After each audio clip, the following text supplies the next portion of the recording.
Hello বন্ধুরা, কেমন আছো তোমরা সকলে? আশা করি সবাই খুব ভালো আছো। আমিও কিন্তু খুব ভালো আছি। তো দেখতেই পাচ্ছ সকাল সকাল রেডি হয়ে বেরিয়ে গেছি আমি আর আমার শাশুড়িমা, হাজব্যান্ডও আছে। আমরা তিনজনেই বেরিয়ে গেছি সকাল সকাল। তো বাড়ির সামনে থেকে টোটো ধরে যাচ্ছি স্টেশন থেকে ট্রেন ধরবো। যাচ্ছি হচ্ছে আদ্যাপীঠ, মানে কলকাতার ওইদিকে। তো যাই হোক, আমাদের এখান থেকে যেতে মাত্র 1 ঘন্টাও লাগে না, ওই 40 থেকে 45 মিনিট লাগে। তো কী কারণে যাচ্ছি সবটাই তোমাদের সাথে শেয়ার করব। তো ভিডিওটা কন্টিনিউ দেখতে থাকো। আর যারা আমার চ্যানেলকে এখনও সাবস্ক্রাইব করোনি, অবশ্যই আমার চ্যানেলটিকে সাবস্ক্রাইব করে আমার পাশে থেকো। তো দেখতেই পাচ্ছ আমাকে এই শাড়িটাতে কেমন লাগছে অবশ্যই কমেন্ট করে জানিও। আগের দিন গেছিলাম বড়মার মন্দিরে, মানে মঙ্গলবার ছিল, আর আজকে হচ্ছে বুধবার। জানি বুধবারের ভিডিওটা বৃহস্পতিবারে আপলোড করতে পারবো না, তাও মানে বলে দিলাম ভিডিওতে। তো যাই হোক, দেখতেই পাচ্ছ বলতে বলতে আমরা ট্রেনেও উঠে গেছি, আর অবশ্যই ট্রেনটাও ছেড়ে দিয়েছে। তো আমরা বালিতে নামবো, শেওড়াফুলি থেকে বালিতে ওই 20 থেকে 25 মিনিট মতন লাগে যেতে। তো তারপর ওই বালি থেকে আমরা ওখান থেকে অটো কিংবা টোটো ধরবো। বাসও যাই, আমরা বাসে যাইনি, আমরা অটো কিংবা টোটো ধরে তারপর আদ্যাপীঠ মায়ের মন্দিরে যাব। তো ওখানে আমাদের একটা মানসিক বলতে পারো, বা আমার শ্বশুরমশাই বলে গেছিলো যে ওখানে কিছু দান করার কথা, এরকম, মানে দান না ঠিক, ওই কিছু দেওয়ার জন্য। তো যাই হোক, সেটাই সেই জন্যই যাওয়া আর কি। তো যাই হোক, ভিডিওটা কন্টিনিউ দেখতে থাকো, আর কিভাবে আমরা যাচ্ছি সেটাও তোমাদের সাথে শেয়ার করব। তো ওখানে ভোগের কুপন কেটেও তোমরা ওখানে ভোগ গ্রহণ করতে পারো। 60 রুপিসে মনে হয় খুব সম্ভব ভোগের কুপন দেয়া হয়। আমরা যেহেতু কুপন কাটিনি, তো সেই জন্য আমরা সঠিকভাবে বলতে পারবো না। আমাদের স্পেশালভাবেই খাওয়া দাওয়া করানো হয়েছে। তো যাই হোক, সেটা তোমরা গিয়ে দেখতে পারো।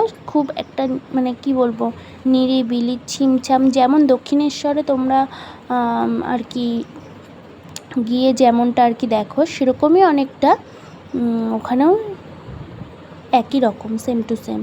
একটা আশ্চর্য বিষয় তোমাদের সাথে শেয়ার করি, ওখানে কিন্তু মায়ের মন্দিরের দরজা কিন্তু নিজেই বন্ধ হয়, আবার নিজেই খোলে, মানে মায়ের একটা ইচ্ছা অনুযায়ী টাইমিংয়ের একটা ব্যাপার আছে।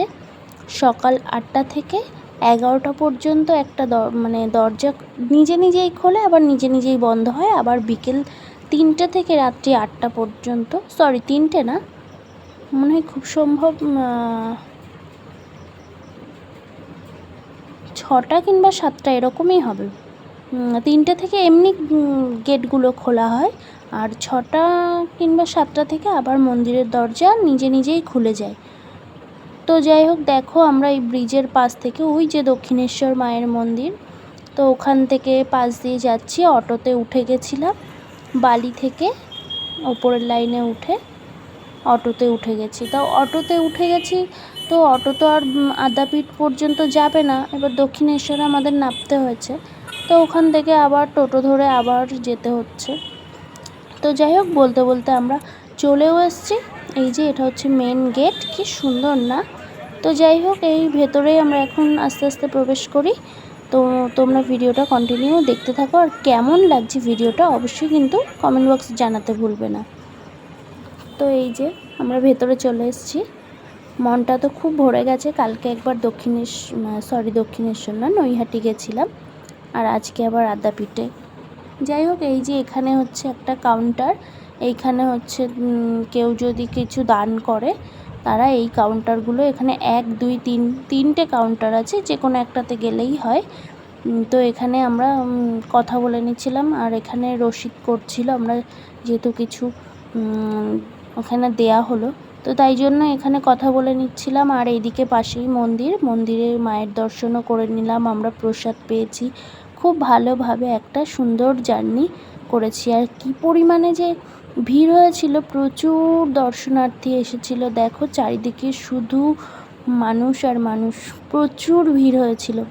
তো সব মিলিয়ে একটা খুব সুন্দর পরিষ্কার ছিমছাম জায়গা, সবাই এখানে যেতে পারো, খুব পরিষ্কার, খুব সুন্দর জায়গা, নিরিবিলি, প্রচুর ভিড় হয়, প্রতিদিনই খোলা থাকে। তো যাই হোক, ভিডিওটা এখানেই শেষ করছি, টাটা।